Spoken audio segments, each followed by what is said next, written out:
Are you an overwhelmed SaaS founder ready to make the leap from leading a team to leading an organization? Join us each week as we refill your think tank with actionable tips and strategies from great business minds you know and those you don't know yet.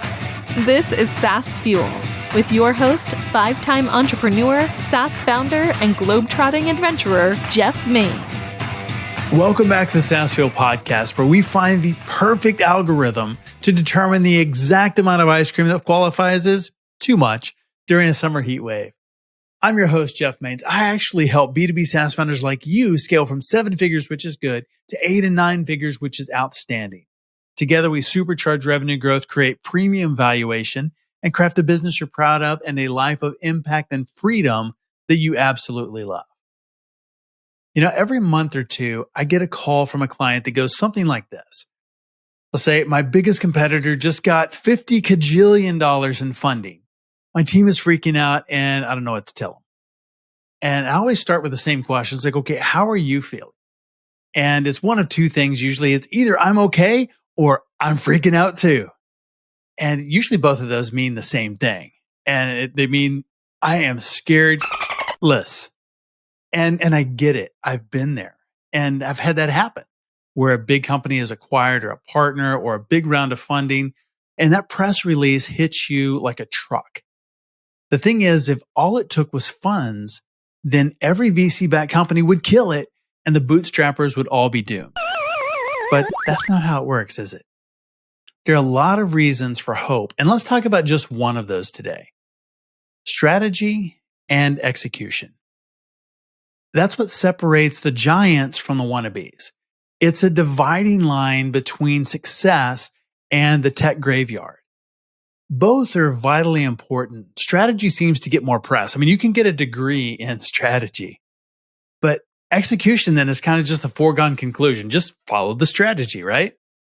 Yeah, that's the way we drew it up on the battle plan, so that's the way the battle goes.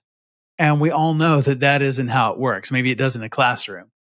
A solid plan is still important, but nothing beats great execution. Now, we've had some really good cooks on the show. And is everyone a great cook? I mean, are you? And some may say yes, some would say no. Some would just laugh at that. Are you a master chef? No, probably not. Now, if we give 10 people a recipe and ingredients, we do TV shows with this. I give 10 people a recipe and ingredients, and that's like a strategy. Will they all make the same thing? Will it be close? Maybe. Will there be variance in the quality? Oh, of course. What's different in that? Because they had the same ingredients. They had the same strategy when they started. And that is the execution. And just like the recipe, strategy is important. It's the guide. It's like the North Star. It's what we're following. It's where we're trying to get to. But there are lots of steps along the way. And a good cook knows which of those are most important, which can be done out of order, which can be skipped entirely, and which ones are absolutely critical to success. And it's very much the same in business. I mean, 10 companies could have the exact same resources, the same funding, and often they do, and outcomes will vary widely. So you get one VC that funds one VC that funds another, and then you got all these things going on, but they're kind of in the same marketplace. One does really well, and the other 9 just go away. And is it because one got more money? No, a lot of times it's because they either didn't get funds or they got less or it was structured differently or they just executed extremely, extremely well. A few years back, at a time when big players like Amazon and eBay were already dominating the e-commerce market, 3 guys, Toby, Daniel, and Scott, had a very different strategic plan. They're going to get into e-commerce, but they didn't want to be just a giant marketplace. They actually wanted to serve as a backbone for e-commerce. And their goal was to empower businesses by giving them the tools to set up their own online stores. Their planning, though, was just one part of the story. The magic was really in the execution of their vision. Instead of going head to head with Amazon, eBay, and the other established marketplaces, they focused on their unique value proposition. And that was helping businesses become more independent and fostering an entrepreneurial spirit. It was a very different take than some of the marketplaces that were out there at the time. Had a super, super easy to use interface, brain dead simple, seamless third-party integrations, which are notoriously difficult, and super great customer support. I mean, some of the best. And their company, one that you would know called Shopify, successfully democratized the world of e-commerce. And by 2021, they were hosting more than 1 million businesses in 175 countries. And they made $3.5 billion in profit last year doing it. Something that other people thought was just completely unscalable. Those little companies out there, you're never going to make money doing that. That doesn't scale. $3.5 billion, that's profit. That's not even revenue, that's profit. That's pretty good. Can you compete with large, well-funded companies? Yes. Can you dominate and win? Absolutely. In my experience, funded companies, a lot of times they just do dumb things. Some of them do smart things. But we have a whole office full of furniture from funded companies that bought some really, really nice stuff. And we got it really, really cheap as they did dumb things and they're not around anymore. And that was just one of them. Stay lean, stay scrappy, outmaneuver, out-execute, and outsmart them.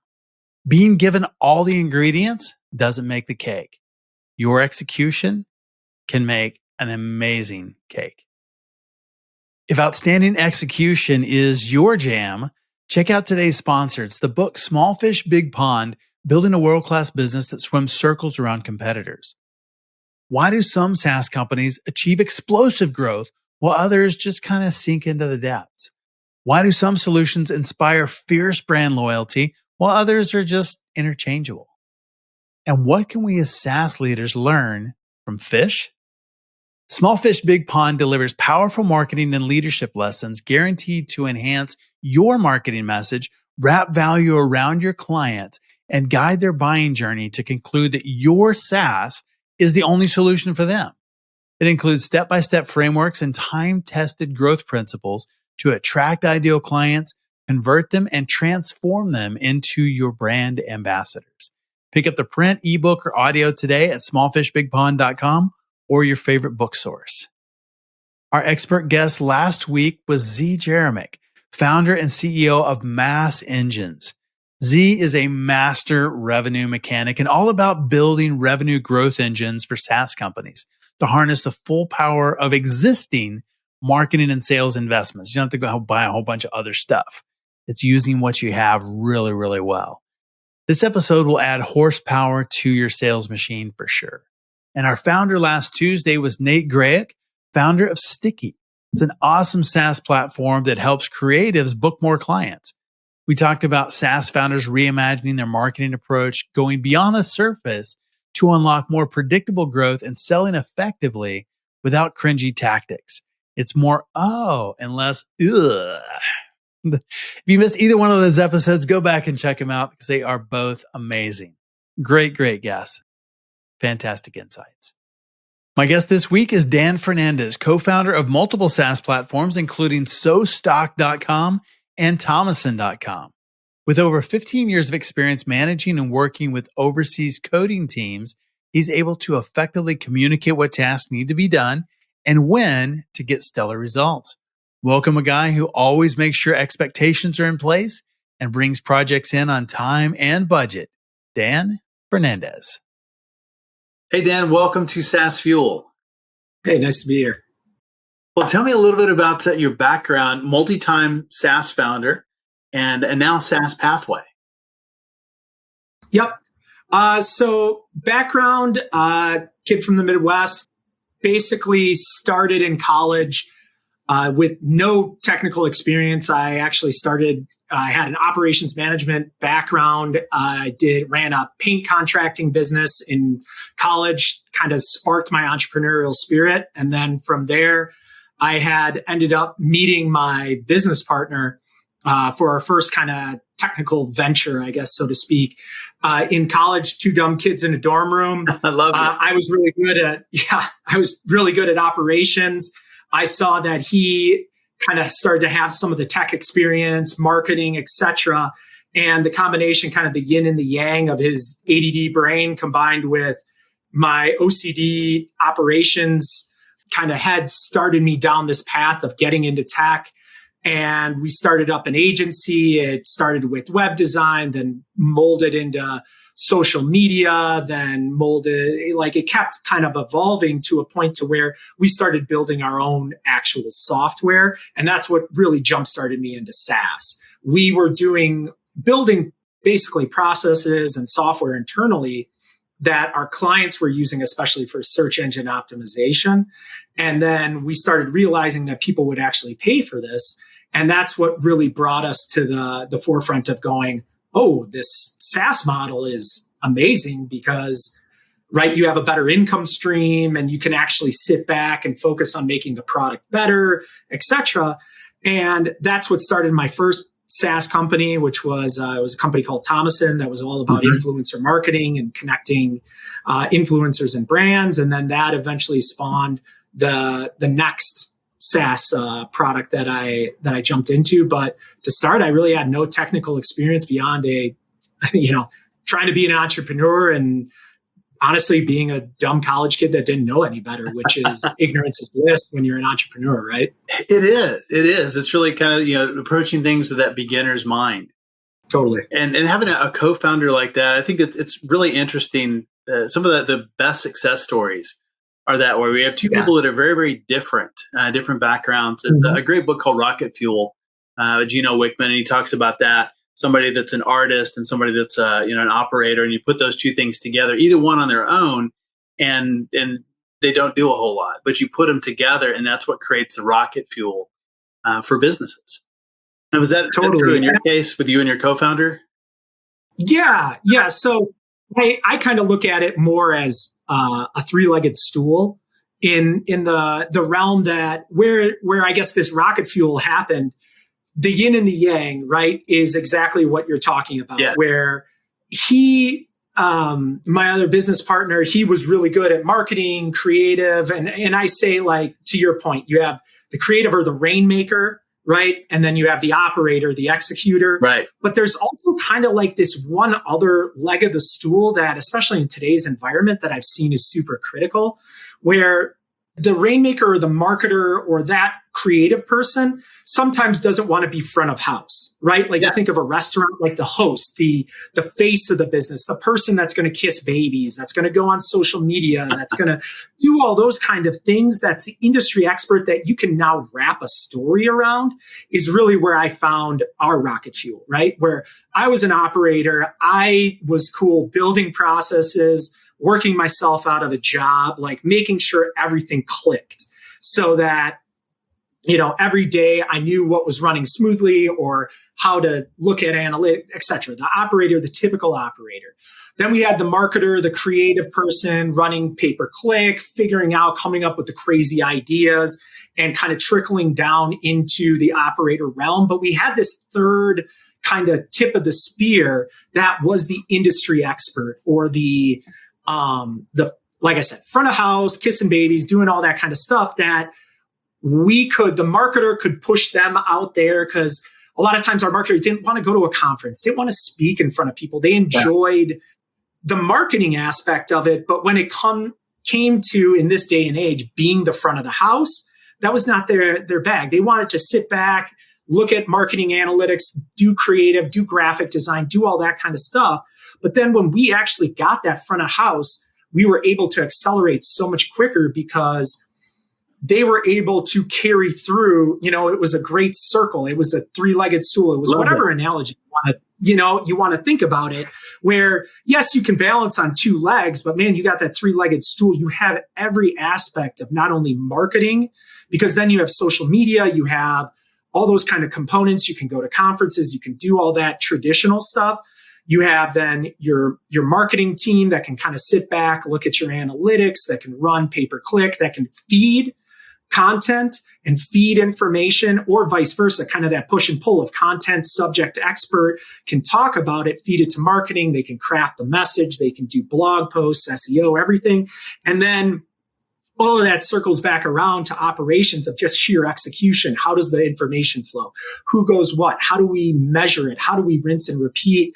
And the combination of those three things is really where I found and was able to get rocket fuel. So now in any new venture that I look for, it's either the one person has to do all three jobs and then start to figure it out, or it's I look to partner with people that are, that have those strengths. And then it doesn't matter what industry we get in, you'll have the subject expert and then you'll have the other two pieces that can really accelerate. So that's what I've found worked really well for myself. That's awesome. How do you know when you have a good co-founder, a good partnership? What makes that? There's a couple different things. One is pushback on each other and the ability to call BS on each other without taking offense. So a lot of times having that thick skin where I never hesitated to call bullshit on my partner, like, that's a terrible idea, or this is a great idea. And to be able to have candid conversations without taking it personally and thinking they don't like you or any of the other silliness that sometimes I've seen comes with a founder and that ego and whatnot, just putting that aside and understanding that sometimes you don't know anything. Yeah, you can be passionate about it, but being able to have a logical conversation come out of it and be able to go, okay, that was a great conversation. We yelled a little bit. We kind of, got into a bit of a spat, but we high-fived, we have a direction, and we can move on. So that's what I always looked for, was other founders that could take my criticism, but that were also willing to give me criticism so that we could continue to learn. And I always say progress over perfection. It's an old saying, but that's what I always focused on. And I wasn't ever able to make progress without being able to feel candid with my other founders. So that for me is what I always looked for, is a thick skin, I guess, and honesty and yelling, being able to yell at each other. Yell at each other and then come out of the room as friends, united. Yeah, exactly. It's like, what do they say? Like a friend when you're down will console you, and a best friend will make fun of you and then pick you up. I love that. Yeah.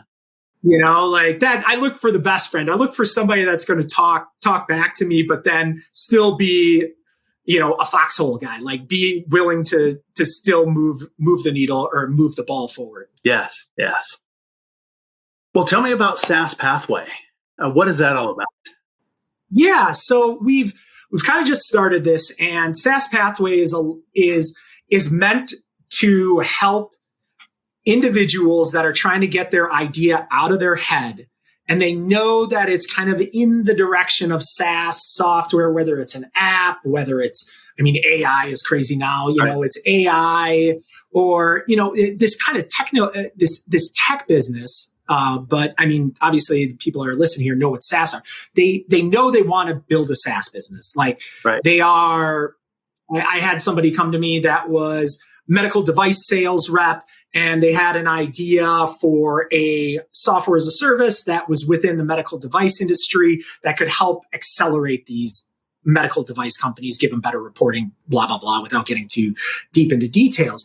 And it was about, how do we take that idea? You're the industry expert, what's going on. How do we fill the other legs of the stool to start to not only build your software, whether it's leveraging AI? There's every day stuff is advancing so crazy fast that, you can literally now rip a SaaS business out in 2-3 weeks. If you have your marketing in order, you have some of the other front end pieces, the ability to build a piece of software to, the cliche MVP is insane now. So being able to take that idea, put it onto paper, actually know the steps in order to go from the hardest part is 0 to 1, like actually get it online so you can start marketing it, so you can start executing, so you can start iterating and learning. That's really what SaaS Pathway is about, is like that 0 to 1,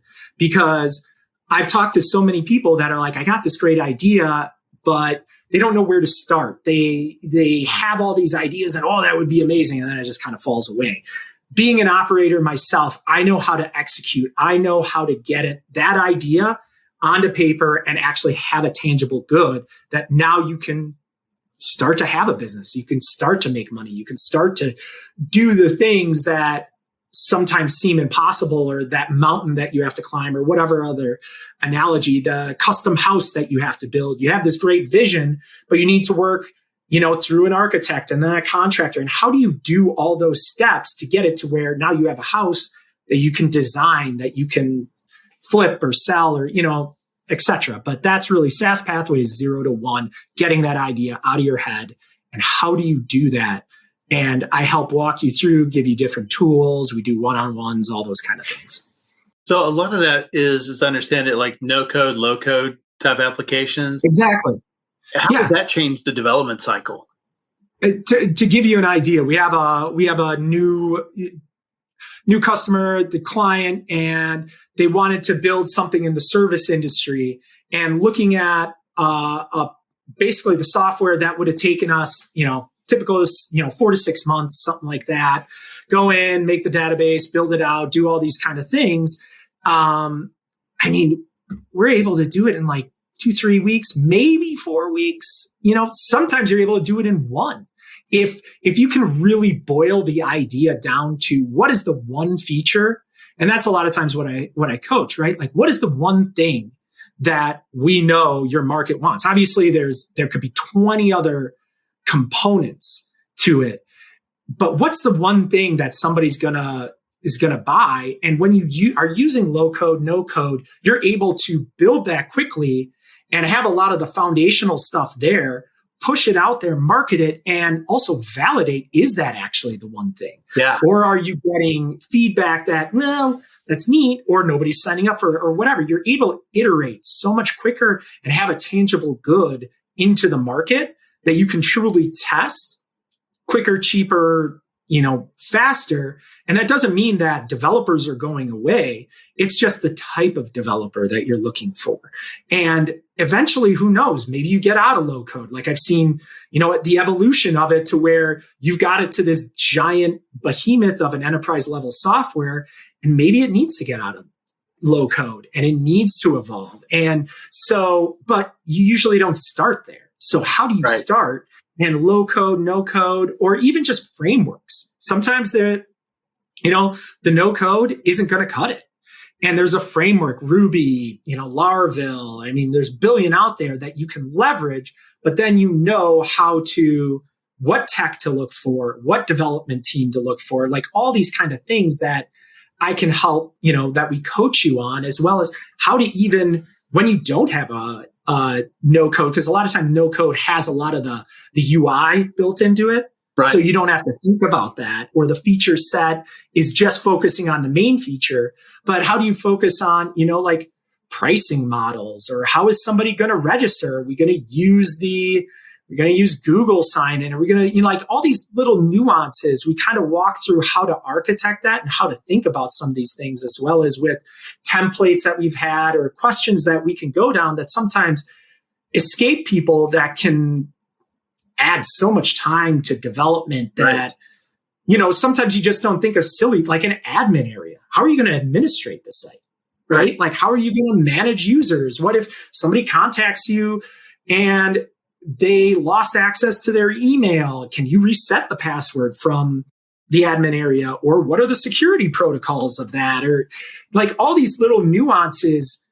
The goal of SaaS Pathway is, as an entrepreneur, to have a consultant, to have a voice to talk to, so you don't feel stuck in the mud. Because as an entrepreneur myself, I would go through a process and I'd be like, I'd get to a fork, and I just need somebody to bounce an idea off and validate and go, you know what? You should probably just do this. And then I can keep going. But I just sit there and stew in my own just nonsense instead of continuously moving it on.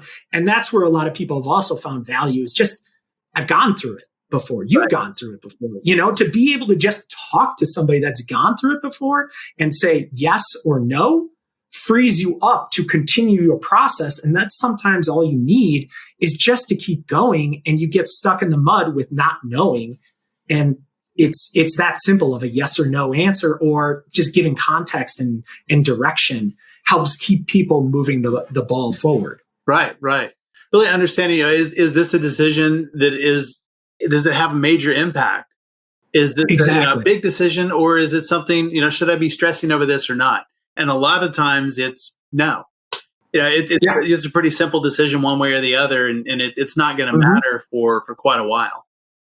Totally. And even if it is yes, to give context to that so they can continue to think forward through it. Like, my developer told me that we should go do a Lambda database and whatever. And you're like, okay, well, yes, but here's the pros and the cons of it. Make your decision accordingly. Do you want to be able to scale at some point? Here are the pros and the cons. Think about it from a business standpoint. Right. You can always fix this later. Are you just trying to get to market? That's probably something we don't have to worry about. But if you can do it more efficiently right now, you're going to save yourself money down the road. So just being able, that's a one that I heard the other day, but it's technology's advanced. I sound like an old guy shaking. Technology's advancing so quick. It is. It's more about that. I found the consistency in moving the ball forward and just being able to, and that's what the other thing with SaaS Pathway, just being able to talk to somebody that's gone through it is insanely valuable. And it was for me whenever I would get stuck. Like when we were raising money, I'd never raised money before. And we were in a group of people that had done that before, and I was able to bounce ideas off. And granted, I paid for that consultation, but paid dividends in the end because we exited, because we raised money and we went through the process, and it was the right time. We weren't thinking it was the right time, but they looked at us and said, well, you have these things. This makes sense. And I wouldn't have known if I didn't have somebody to bounce that idea off of. Yeah, super helpful. You mentioned technology changing so fast, and even just low code, no code. I've had developers who are like, that's a fad. It's not real development. Like, well, hold on a second. It wasn't that long ago you wrote everything manually, and then we had frameworks, and we have functions that you're calling, and your code libraries. Totally. And this is just the next iteration of that. But it really puts things in the reach of people like, you like me that are not necessarily technical. We can go build things that we would never be able to do on our own using things like that, because so much of it exists. Exactly.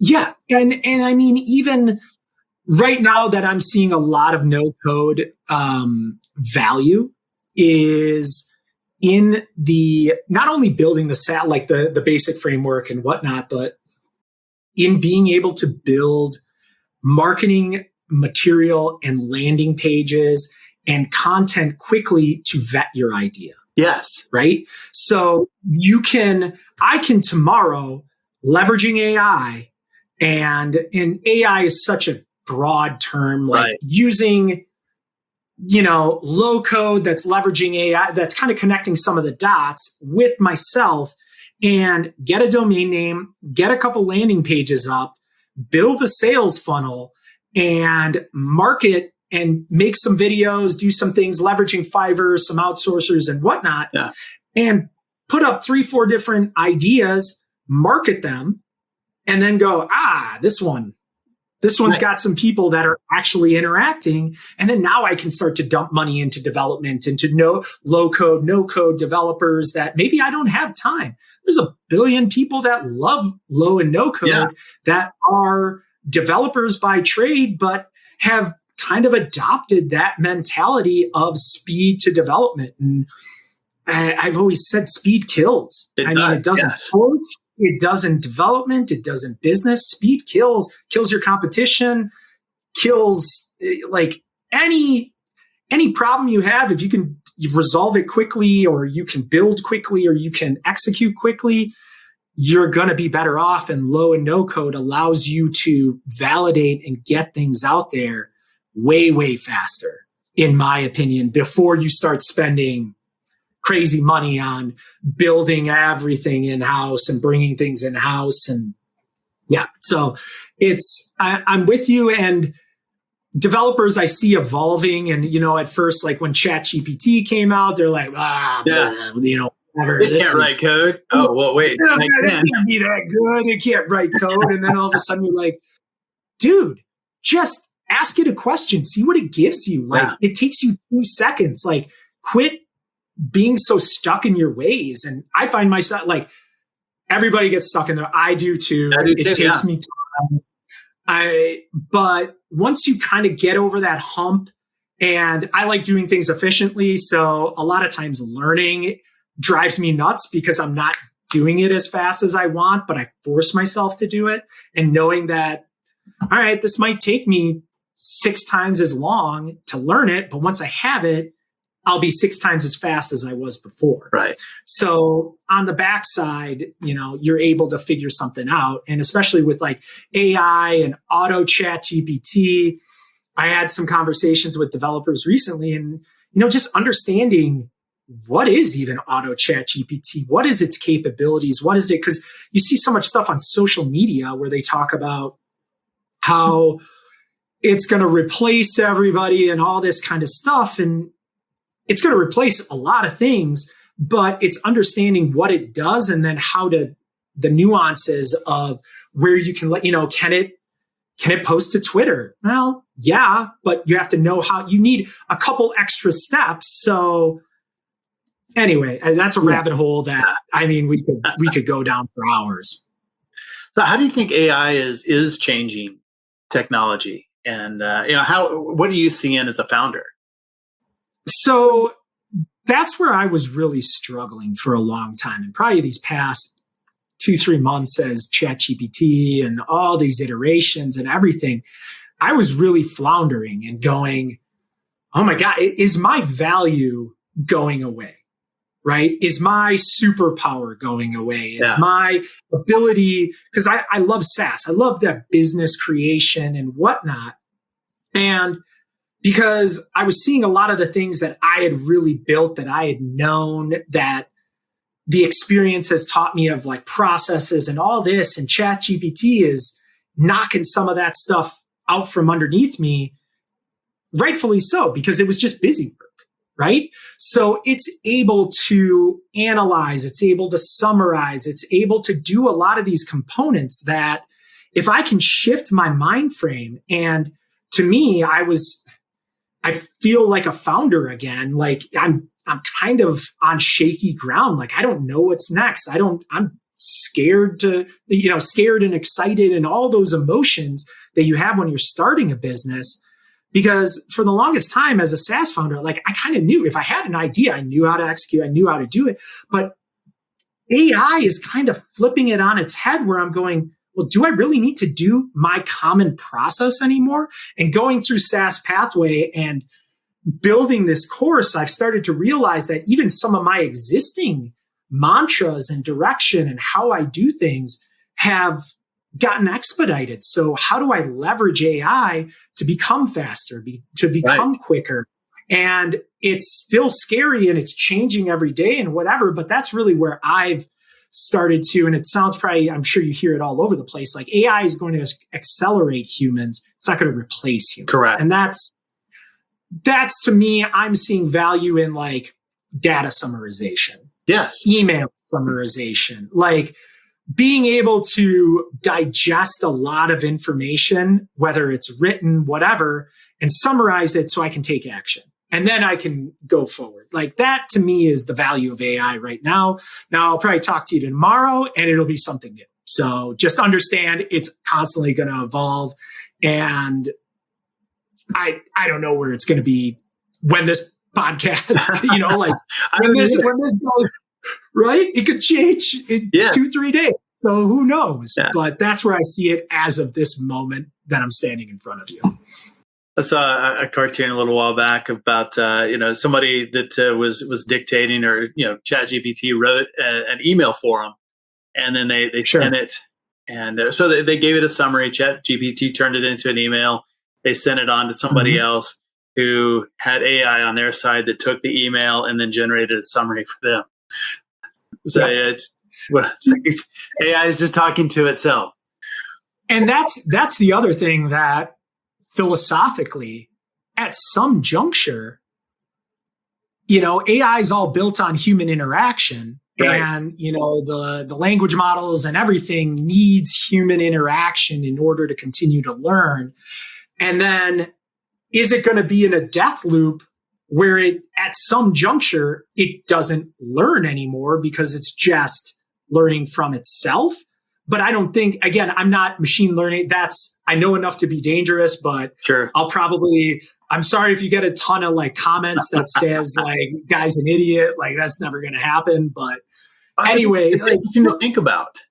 Will we get to a point to where, the machine can't learn anymore because there's no human experience anymore that's feeding it? The singularity where the results are the same, no matter what. Yeah. Exactly. Which like I said, I'm sure you're going to get some comments and hopefully it boosts your SEO and whatnot that I made a stupid AI comment that has no relevance at all. But I want to preface that this is what goes on in my head. It might not be right. I still need to research it. Anyway, that's my caveat. Well, I think that's helpful. I mean, just hearing, different things from people about what is going on in their heads. How are they approaching it? What are they doing? How are they using it? How do they see it evolving and industries changing? Because there's no doubt there will be change. Yeah. I mean, the other thing that I see a ton of value in and kind of where my head is going is service-based industries or older industries that are going to evolve rapidly with the advent or the addition of AI. How do we take a old industry and interject SaaS with AI with, those are the types of businesses that now I'm thinking about is going, okay, where's an old service industry? Where is something that nobody's touching, right? A great one, I was playing golf, a big golfer in Hawaii, and I ran across a guy. This was just when ChatGPT came out. And we were BSing, whatever, and he owned a title company down in Iowa. Okay. And he, does titles, yada, yada. And I'm like, wow, obviously text, ton of, they were talking a lot about how it's going to replace lawyers because it can, read a contract, rewrite contracts, all this kind of thing. That was the big use case when it first came out. That was top of mind for me. So I started talking to him and I go, well, what, how is this chat? And he's like, oh, I don't know, whatever. He kind of brushed it off. And I'm like, what if I could do something with ChatGPT? Where's the most amount of expense for you? It's like, well, in people pulling records, right? And I'm like, well, is that available on the internet? Yeah, but you got to search, you got to log in, you got to do that, blah, blah, blah, blah, blah. And I'm like, I mean, you see where it's going, right? And I'm like, well, what if I could automate that? And he's like, well, that would save me $150,000 a year. And I'm like, boom, there you go. That's the kind of stuff that is going to continue to evolve. And then, we're going to have this rapid growth.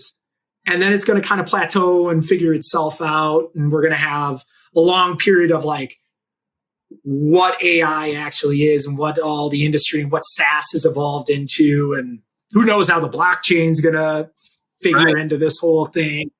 And then the dust will settle and we'll go, oh, okay, now we can breathe. Let's go. But right now, I feel like I'm drowning in information every day. So I hope if anybody else is, I am with you. And I am just trying every day to learn a little bit and understanding that I'm not going to learn everything. And as long as heard a great quote on self-reflection, if I could talk, that at the end of every day, look at yourself. And if you move the needle towards the person or the direction that you want, even if it's just a fraction, revel in that success, understand that success. But if you didn't, have that pain be equally as great that you didn't move the needle. But even if it's just a little bit, and I think it's more meant for the other side of moving the needle, even just something is so valuable. And don't get down on I would get down on myself that I don't have it all figured out, because I think that's the thing is for the longest time, I felt like I had it figured out. Okay, I understand SaaS. I understand you do this, this, this, and we go. And as an operator, I like my sequence of events and knowing how to do that. And AI, I think, has just kind of made me extremely uncomfortable in the fact that I don't know that anymore. And I need to go refigure that all out again. And it's kind of why I feel like a founder. Like, it's exciting and scary and fun. And yeah. So anyway, That's my ramble. Well, I think you're right, because AI is something that's different. I mean, you can take things, this goes in the sales box, this goes in the marketing box, this goes over here, and it makes sense. And then you get AI, and well, now all the boxes have just been emptied out. And totally. Where does it all fit? I don't know. And it changes on an ongoing basis. So our normal has definitely been disrupted, but that gives us a lot of opportunity as well. Yeah. And that's what I'm trying to always stay focused on, is the opportunity, without being freaked out in my mind that it's all of a sudden going to take all our jobs and do all this craziness. I don't buy into it, but I can't tell you that I haven't thought about it. Right? Of course. Something comes out where it's like, yeah, click 2 buttons and a website's made and you're off and running. And I'm like, oh, so these people aren't needed, but how do I leverage, so right. It's all in perspective at the end of the day. It is. So as easy as it is to create SaaS applications, now what prevents, 1,000 copycats? Like, I mean, we've seen, at least I feel this way, that there's CRMs now for everything. Right? Every time I turn around, a new CRM company. So, I mean, how do you prevent those copycats, or how do you, be a step better? Yep. So, to me, the way I think about it is the same way when I first started. I thought you could make a cool idea, go to a patent office, I got this great website idea for a golf app that does this, or website, and go to the patent office, and then nobody can do it. And it's like, well, you change one line of code and it doesn't matter. So same kind of idea here is what I'm driving at, and kind of coming full circle to the 3 legs of the stool. It's so relevant to one brand. And I'm sure everybody talks about this. Like, who are you? What is your niche? What have you evolved into your direction, your product market fit, all these different kind of things that everybody talks about, but really front of the house, who's the face? Or if your business is the face, what is the brand? What is the feel? What is the, that makes you different from another copycat that just popped up, right? They might be cheaper, but like you think of customer service tools, there's Intercom, there's Help Desk or Help Scout, there's Zendesk, there's Talk, there's a billion of them, but they all thrive in this ecosystem, and they have their different place, their different brand. Like Intercom is the high level, like crazy. They're integrating AI all the time. Help Scout is a little bit more reasonable. You have then Zendesk that tries to do every plugin possible. And, who are you trying to satisfy towards? And just know that in tech, there's always going to be competition. Like, it doesn't matter. I mean, period. It's so whenever I'm starting a new business and somebody's like, "Whoa, did you see this competition?" I'm like, "Yes, it's par for the course." I've never gotten into an industry that's been like, "Oh, it's only you? Amazing!" Like, Blue Ocean. That's easy. We're everywhere. Nothing but opportunity. No problems. Easy peasy. I start printing new checks now. So there's always going to be competition, but differentiation in brand. And the other one that I've found is customer service, or customer success, like it's called right now. So where we, especially in my last exit, were so different was our customer service. And to me, I feel like it's dead in the industry. And when I find it, it blows my mind. Yeah. And what I mean by that is we made it a point that every email that we were the first one to start using Loom in responses. Okay. So every response would get a custom Loom video because, one, it was faster than typing. I could show their account, and our customers, it solved 2 problems. Like, they would get a custom Loom video that was us talking and saying, "Hey, Sarah, I see your account does this. You can do this, and this," and boom, send it in 2 minutes, compared to that email to type would have taken 10 to 20. So we were faster. We were more customized.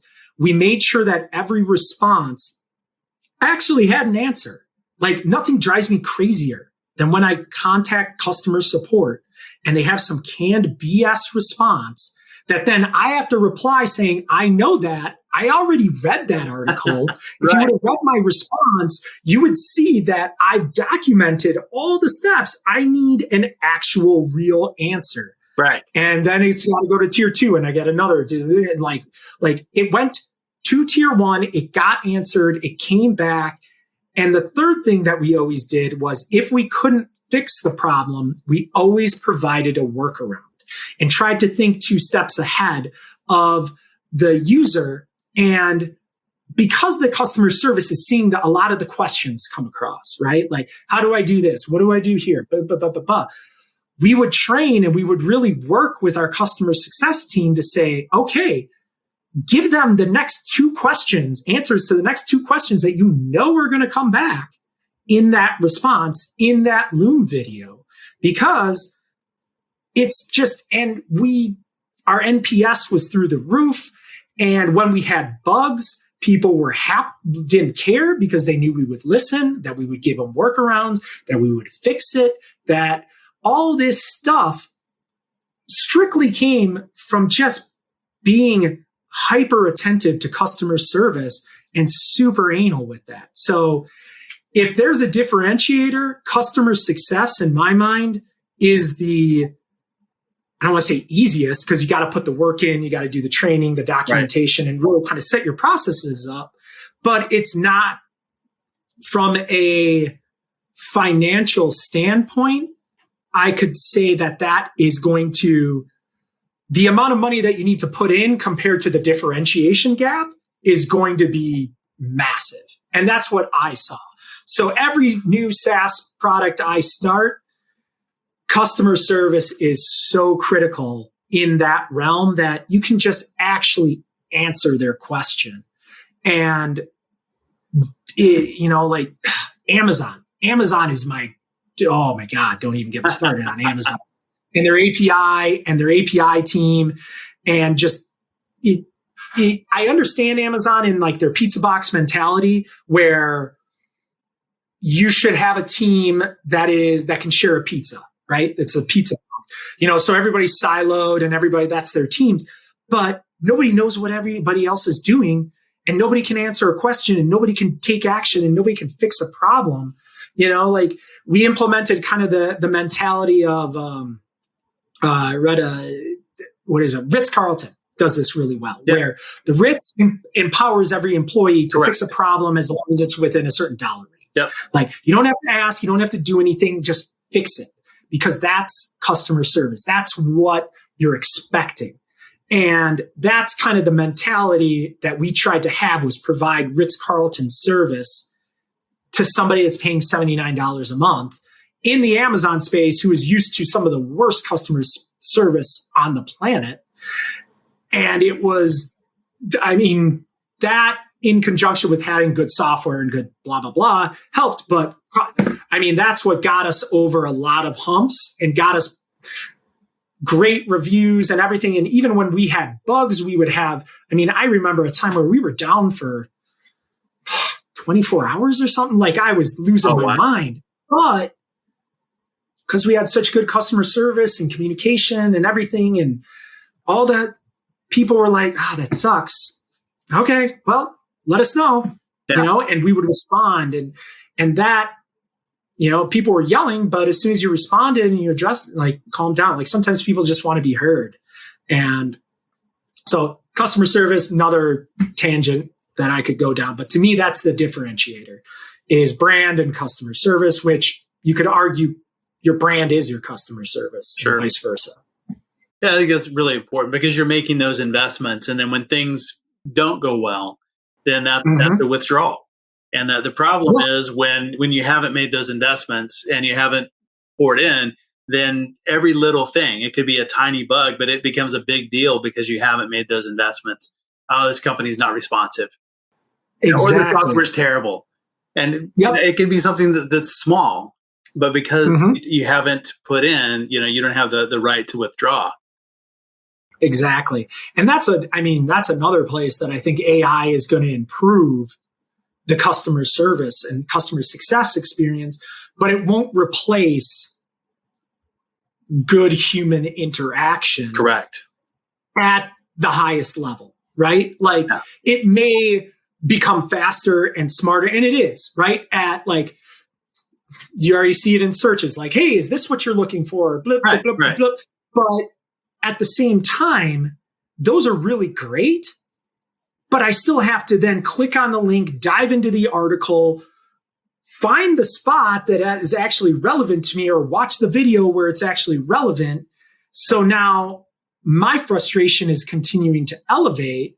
Whereas if you have that in conjunction with super fast, responsive, highly competent customer success teams, right, I mean, that's lethal from a retention and churn standpoint. Yeah. We kept people for way longer than we probably should have if we wouldn't have done those things. Makes a lot of sense. What's been the greatest lesson that you've learned? I mean, building, the third company now, greatest lesson through the journey? Yeah, it's the progress over, it kind of goes back to the progress over perfection. And it's continuing, if you believe in it, if you know it's got legs, if you're continuing to iterate and learn and push forward, it sounds so cheesy, like a flippin' Nike commercial, but it's true. Like you wake up some days and you're like, those sales are down or blah, blah, blah, whatever, whatever.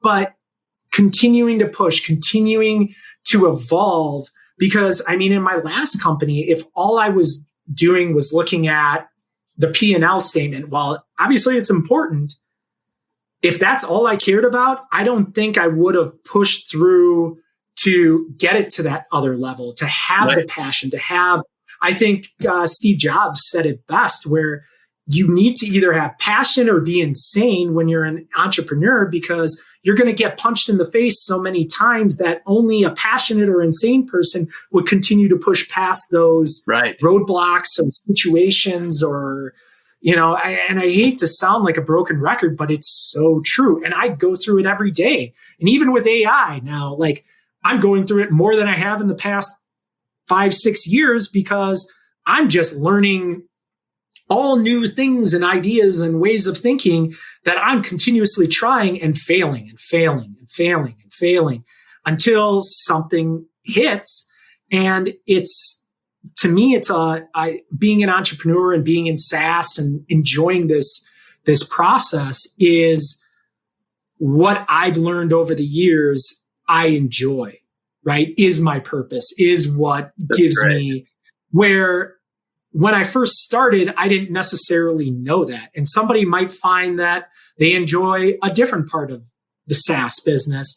And that's where I came to realize, like, I'm an operator. I need somebody else that is really good at marketing. While I know enough to be dangerous in all the different facets of the three-legged stool that I talk about, that's not what excites me. Like, excites me to have a smooth running business that I can wake up, have my coffee, check my analytics, know who did what, and then be able, if there's a problem that comes up, to be able to diagnose it and fix it. Or if there's a new process that needs to be made, to build that, and to keep working myself out of a job. Figure something out, build it, create a process, employ, train. Like that's what we did with customer success. That's what we've done with so many things. So it's a roundabout answer of kind of plugging it all together. Outstanding. Well, where can people learn more about you and about SaaS Pathway online? So right now you can go to saaspathway.com. It's got an opt-in form, and then you can see a little called VSL, or video sales letter, where it talks about myself and kind of the process. And then from there you can book a call to see if it's for you, if it makes sense, and go from there. So it's nothing fancy. It's nothing crazy. We're pretty much practicing what we preach. We get it online, and we work with people to iterate and really focus on where the value is on the process. And we want to talk to people to understand what their idea is, what the direction is, what we're going to provide value to them for. Because honestly, some of the courses and some of the stuff that I filmed 3-4 months ago, I'm having to reiterate just because the industry's evolving. And that's where we do roundtables and constant communication. So that's where they find me. Go to SaaS Pathway. Watch the letter if the VSL, if it speaks to you, awesome. I'd love to talk to you and see if we make sense. If not, there's so many tutorials. There's so many things online. It's just, I'm trying to cut a lot of the noise out and help push somebody, it's time or money, right? If you got all the time in the world, there you can find everything that I'm going to teach you online. Or if you want me to hone you in and say, this is the direction, go, like I talked about earlier. So you don't feel consistently stuck in the mud and you can continue to push that rock forward. That's the value that I'm providing. Outstanding. We'll make sure to link all of that in the show notes. Dan, really enjoyed our conversation today. Thank you. No, thank you. Thanks again, Dan, for coming on the show and sharing your journey and insights. All links, highlights, resources, and full show notes are available at saasfuel.com. And check out the video cast on YouTube also. Just search SaaS Fuel and there we are. Either way, subscribe and follow the show, whatever platform you like, including YouTube. Everyone who subscribes this week gets a DIY solar oven kit. Perfect for cooking your meals using the power of the summer sun. Maybe using those ingredients to bake your execution cake. You can also roast your competitors with it too. Join us next time on our SaaS Fuel Expert Series. We have a special treat on Thursday. Rachel Parinello, principal at the Alexander Group, a leading revenue growth management consultancy. If you want to know what the top minds in SaaS are thinking about sales compensation, alignment with RevOps, and SaaS pricing strategies, this is the episode for you. It's absolute fire. There is a good reason companies pay big bucks to borrow their brains at the Alexander Group. And Rachel is going to be bringing her amazing brain on Thursday. So you want to check that out. Next Tuesday, our founder series, we have Charles Darrow, CEO and co-founder of Bzop, a process management software. Before Bzop, his expertise was in UX design and product management, and they are cranking up business processes to 11. So it's a great episode. You want to check that out on next Tuesday, and then Rachel Thursday. So I will see you next time. Have a great weekend, and as always, enjoy the journey. Thanks for listening to SaaS Fuel. Full show notes for each episode, which includes a summary, key takeaways, quotes, and any resources mentioned, are available at saasfuel.com. Be sure to follow and subscribe wherever you listen to podcasts. And if you're enjoying the content and getting value from these episodes, please leave us a rating and review at ratethispodcast.com/SaaSfuel. We'll be sure to read these out on future episodes.